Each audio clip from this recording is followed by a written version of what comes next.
Hello, I am Suzanne Hilster-Wiles, President of GG&A, and I am delighted to welcome you to the latest edition of our Thought Leadership Series. If you have questions, please submit them via the Q&A button at the top or bottom of your screen. We won't have time to respond to them today, but we will post answers on our website in the coming days. I am joined today by Sylvia Burwell, President of American University, and Courtney Searles, the university's Vice President of Development and Alumni Relations. President Burwell was appointed to her position in 2017, and before joining American, she served as the Secretary for the U.S. Department of Health and Human Services, the Chief Operating Officer of the Bill and Melinda Gates Foundation, and the President of the Walmart Foundation, where she also ran the foundation's global women's economic empowerment efforts. Courtney Searles joined American in 2015 and has led the planning and implementation of its very successful Change Can't Wait campaign. Before joining American, Courtney served in senior fundraising positions at the University of Southern California, Loyola Marymount University, and the Newseum in Washington, D.C. And I could not be more thrilled to have them here today. Thank you so much for joining us. Suzanne, thank you for having us. Good to be here, Suzanne. I will say that I have had the pleasure of working with Courtney at a couple of institutions, and we are so proud to be able to work with President Burwell at American. So President Burwell, you have had a very distinguished career and led incredible organizations, but you hadn't before worked within a university. What attracted you to this position, and how does that impact your strategic vision for America? Thanks, Suzanne, and thanks for having us, and thanks for everybody who's joining us. This part of my job is something, as Courtney knows, I say every single day, development is something that I do. So welcome everybody, and so glad you could join, and thank you for joining us today. So I would answer the question of, why this job, why this role? I think there are two parts to that. The first part is higher education, and the second part is American University. And as I was thinking about what to do next, and I wasn't actually at the point where I really was thinking about it. Sure. The timetables of universities don't always align with administrations, but I had thought about the fact that in higher ed, first of all, I have a passion for higher education, what it means, how it changes lives. It's both the learning and the scholarship. To me, there aren't things that are, those are two of the most valuable things that we all can have and have. And so I was thinking about higher ed, and I think that the challenges that higher ed, and this was 5 years ago, the challenges have, I think, only become even greater. And there were really four things that really made me think this would be an exciting time and place. There were tectonic shifts, not just the usual. In every sector, there is change. There's always change. But I believe in higher ed, there are really tectonic things going on, change at a really large scale. One of those is in the future of learning, how we think about learning, how we think about the value proposition of learning if you're in higher education. There's the question of the future of work and how people think about that. And I thought that was changing. And then, of course, there's COVID accelerating those changes. Number three, the economics of higher education. I think that, for most institutions, certainly, four-year institutions, this concept and idea of inflation that is higher than core inflation just isn't going to hold. We can't do for the next 20 what we did for the last 20. And so that's going to mean some fundamental shifts. And then the fourth area that I believe big shifts, I believe that universities, we are representative of the nation and of the world. And many of those challenges, whether those are coming to terms with issues like structural racism, whether those are issues of climate, whether those are issues of ensuring that there is civic discourse and dialogue that is civil. All of those things, I believe many of the solutions and the muscles will be built in higher ed. That's why higher ed, American University, it connects to the strategy. And that is, I felt this was a place where people wanted to be a part of change, not a place that's like, we've made it, we're here, this is the way it ought to be. American is a place that historically, and everything from the fact that our law school was founded by two women in the late 1800s because they couldn't get a law degree. So what they decided was, okay, we'll fix that. We'll start a law school. And that sort of is, definitional to the place. First to be carbon neutral in the nation. First to have an anti-racist research and policy center. So higher ed and American, that's why. Really, really interesting. So this is a question for both of you. As you were taking all of that passion for American, for higher education, and turning it into the strategic vision for the university, how did the two of you partner to develop the fundraising priorities to help bring that vision to life?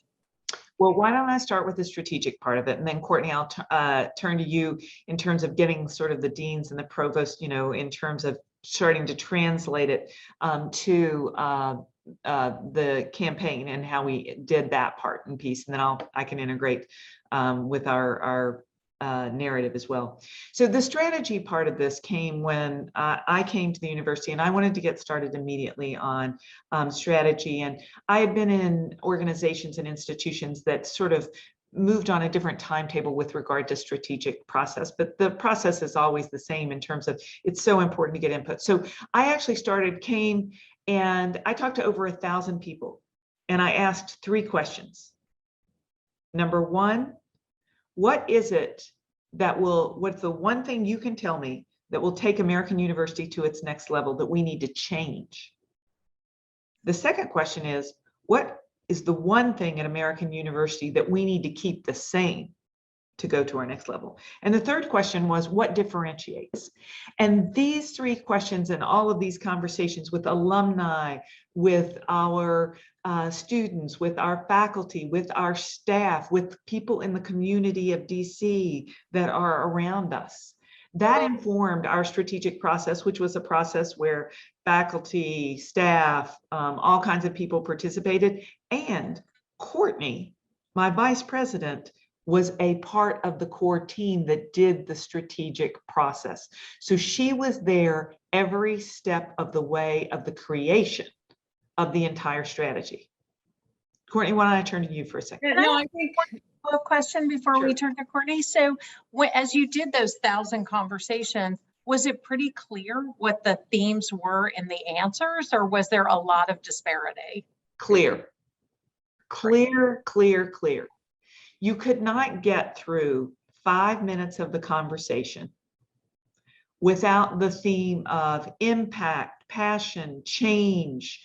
One woman, she was one of our Fulbrights, and I was actually talking to alums and students in England. Courtney was with me for this conversation. And I asked this question, and she put it this way: at American University, there is no indifference. That's great. And so it just came through really clearly, which is why the strategy is change makers for a changing world. That's combining those concepts I originally talked about and who we are. And so it's the core values of the institution into the future. That's terrific. So Courtney, as you were witnessing all of this and hearing about those core values turning into the strategic vision, then how do you create the plan? Yeah, and I will say those 3 questions might sound simple, but they are absolutely the foundation of the strategic plan, the brand, and the campaign. Mm-hmm. And so that it was so helpful to be with her. And I will say, Sylvia walked into the office, I would say day 1, but it was day minus 30 for a campaign, and understood what it was going to take to get a campaign moving quickly at the same time that you're doing a strategic plan. And the benefit that we had in doing that is pure intentionality. We had an opportunity to align a strategic plan then with a brand and with a campaign, which was excellent. And I think rare, and what's made the difference for us, because as Sylvia knows, it was 18 years from the day the last campaign launched to when our campaign launched publicly. That's a long time not to be communicating to your community what matters to you and why you're inviting them to invest. So anyway, intentionality, and then we aligned. We got Sylvia helped us to align with our cabinet, And then we took it to the Dean's Council, so we were aligned. And each one of those deans had to take their priorities and, with help actually from GG&A, who was with us along the way, and roll those up into the overall strategic plan priorities. That served for the foundation of our campaign framework. You know, and I so appreciate what you all have just talked about, because sometimes we hear from institutional leaders a frustration that the deans or other academic leaders aren't kind of coming along, but really it's incumbent on the folks in your positions to bring them along, to make them see that their vision has a place within the vision of the university. So I applaud you for that. And I think sometimes that's a missing step. And then it's really hard to make up for that within the framework of the campaign. They never see themselves as part of this effort. So President Burwell, as you think about the future of American, what role do you see philanthropy playing in the university's financial model, which may relate back to your first comments about where's higher education going? So, I think philanthropy needs to be a more important part than it historically had been at American University, as reflected by, it had been 18 years since we had started a campaign. Right. And I believe that philanthropy plays a role, not just in the economics, it plays a role in the reputation and engagement for the university. And I think that's one of the things about campaigns, that why it all fits together. Our strategy, change makers for a changing world, our narrative, challenge accepted, and our campaign, change can't wait. You get the sense that you are the jet fuel for the whole concept that everybody is in and on board for. And that has to do both about the money, which is extremely important, and getting these economics right so that we can do more and better in terms of scholarship, so we can do more and better in terms of chairs that attract that incredible faculty and maintain and retain that incredible faculty, so that we can have programs that are funded, whether that's our new Student Thriving Center as part of our campaign. It's an $85 million largest capital investment in student thriving that includes a Center for Athletic Performance, or programmatic work, like getting our Center for Anti-Racist Research and Policy Center funded. And so it is about the funding, but it's also about the reputation. When you are out there with your community is your best spokesperson, in terms of anywhere, anytime, any place. And it is also about that engagement. For those who give and give philanthropically, of course, we want that, and that's wonderful. But we also find, you want those alumni and members to engage, and whether that's in mentoring students, helping with internships, helping keep our number well over 90% of everybody who's 6 months out with a job or in graduate school. Those are it's much beyond. It's about the money, and that is really important. And we as a university, at this point in time during my tenure, we've increased our endowment by about 35%. In terms of the 5 years, but that needs to go more and further. And we know that, and the philanthropy is a very important part of that. It's interesting, Sylvia, to add to that, our division is development and alumni relations, and alumni relations plays so much into this as well, because what we're finding is that the strategic plan and the campaign, again, because it was grounded in what 1,000 constituents told us, is actually, I think, helping our alumni and our community see themselves through the university in a way they hadn't in the past. We, unlike a lot of universities, we haven't had a really formal alumni program for that much more than a decade. And what we learned from Sylvia's work in outreach is that people weren't looking for, we didn't want a campaign that was just an identity. It's not just give to AU, don't label us as an alum. Alums, to Sylvia's point, have a passion for changing the world. And this campaign is allowing us to invite people to come in to re-engage with the university around the things they care about that align with what we care about. I think what you all are touching on is so important.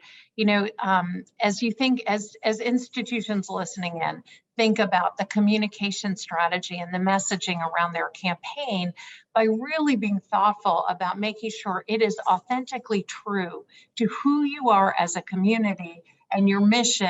And, I love your phrase, it is the jet fuel that's going to get you there. When that happens, campaigns really take hold in the broader community. People, it resonates with folks. It feels like, yes, this is the thing we're doing as a community and will help us get to our vision.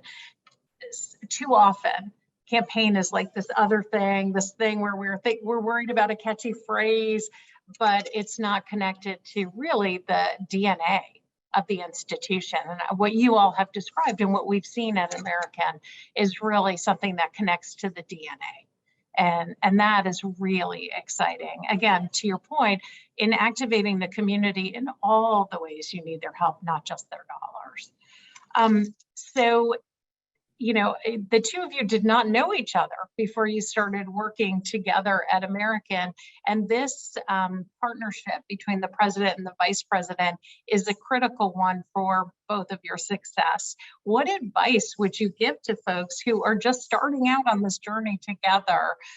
What words of wisdom do you have to share here about making this as successful as clearly your partnership is? So the first thing I would wish you is the good luck that I had to be paired with Courtney. Courtney was here, and so that's the first thing I'll wish any president is the good luck I had. Right, She's pretty amazing. Beyond luck, there are some other things that I'll touch on, and then of course turn to Courtney. I'll do three things, and Courtney knows, and you all, if you've worked with us a little bit, know I do everything in threes. So the three things I'll focus on are strategic time, communications, and fun. And the strategic time, making sure this is something that is both about strategy and execution. And I just think that people too often, when they say development, or when anyone finds out I went into higher education, they're like, oh, don't you hate the fundraising? That's like what everyone says. And it's like, no, because it's actually, when you do this the way I believe that you should do it, which is, it is rooted in the substance of what you are doing. Mm-hmm. And there is an incredible, this is a space where there is a lot of knowledge. There are analytics.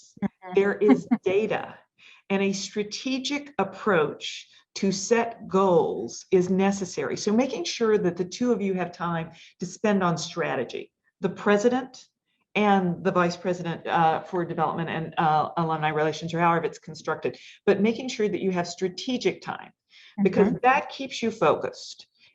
Usually folks in this space, I think, are probably pretty good at execution. It also, having that strategic time, makes sure that the execution is occurring against that strategy. The second thing I would say, communications, and that does get a lot to high quality execution in terms, and making sure that you have both informal and formal channels for communication. Courtney and I have a set of meetings that we do on a very regularized basis with agendas, but we also have a habit of communicating informally on a daily basis, usually, in terms of like, just want to let you know X or Y. And sometimes it isn't an actionable thing. It is something that informs, so we get better. Courtney is telling me something, so I'll be better, or I'm sharing something with her that will hopefully help us to be better. The third thing I'll say is, you know, this is a lot of work and a lot of time. So I suggest that you kind of go in with a mindset that, like, we're going to enjoy and have some fun. And I would just say, you know, the other thing is, I'm not sure, and for those who are the vice presidents of development, you may want to find a person who is a good navigator in terms of, you are in the car a lot together. And I would just like to say, you kind of got to go with your strengths. And that was something that I brought to the party for Courtney in terms of this partner. That is incredibly important. Yeah, I don't have Siri, I have Sylvia. I mean, I hear it in my brain, and she's very good at that. That is a role that we've both played. I will drive, and she will. We can navigate around any traffic anywhere in the country. That's very impressive. You know, I just want to add to what Sylvia said, and I'll use threes too, because above all, Sylvia's a great teacher too. And I think I've learned so much, and that makes the job exciting every day. So I will use threes too. And my first comment was on time too, but I think part of that time piece, you're right, we make time for the formal and the informal, but it's respecting and understanding when you use that time and when you don't. It takes time to figure that out. You probably aren't surprised to hear that besides being an extraordinarily busy president, Sylvia's a national figure. She gets pulled by a lot of places a lot of time, and she's raising a beautiful family. So knowing what and when to communicate in respect of one another is so important. And I feel like we have we have that, and it means so much to me. The second thing is, you talk about high execution. I would say one thing that I love about working with her is process is important, but we never use process to the point where it's for process's sake. So to give you an example, we do everything that we can in the whole team in briefings, because if we don't have that time, briefing isn't just a logistics piece, it's making sure that we're all on the same page in terms of strategy. But I am proud to say, this may make my colleagues out there jealous, but if Sylvia has a prospect meeting that I or one of my colleagues is not engaged in for some reason, she immediately writes a contact report. And she sends it to the people. It doesn't all just have to filter down through me. She has high respect for my own team, which she should. It's a great group of people, and I so appreciate that she does, but understands that we've got to get the ball to where the ball needs to go as quickly as possible. And then the third thing that I want to say that I think is so important and that I value so much is it's a hard job. And you have to stay optimistic. We're selling hope. And you have to stay optimistic, but sometimes you get knocked around a little bit. And being with somebody who, and being in a partnership where you're able to say, that was a tough day, that was hard, but I'm going to brush myself off and I'm going to get up again and keep moving forward, is a huge value for the work that we all do. Yeah, that's wonderful. And I think you both brought up a number of things that people will be wildly jealous about afterwards. I mean, a couple of things that you all touched on, or either explicitly or implicitly, clearly the trust that you have in each other allows you to kind of move forward quickly. The appreciation that you each show for each other's expertise and time is something else that I find, really remarkable and inspiring. And certainly this idea of planfulness, but with flexibility. I feel like we often see institutions that veer a little too far one side or the other, and it's limiting. So this has been such a terrific conversation. I really appreciate your time today. So thank you, President Burwell and Courtney. Thanks to the GG&A team that produces these webinars, and to all of you for joining us. Again, send us your questions via the Q&A button on our website. And I invite you to connect with me via LinkedIn if you want to send questions that way. We really appreciate you making time out of very, very busy schedules today. Thank you for this conversation. It was truly inspiring. Thanks for having us. And Thank you all do for us. Thank you. Thank you. Bye-bye. Bye-bye.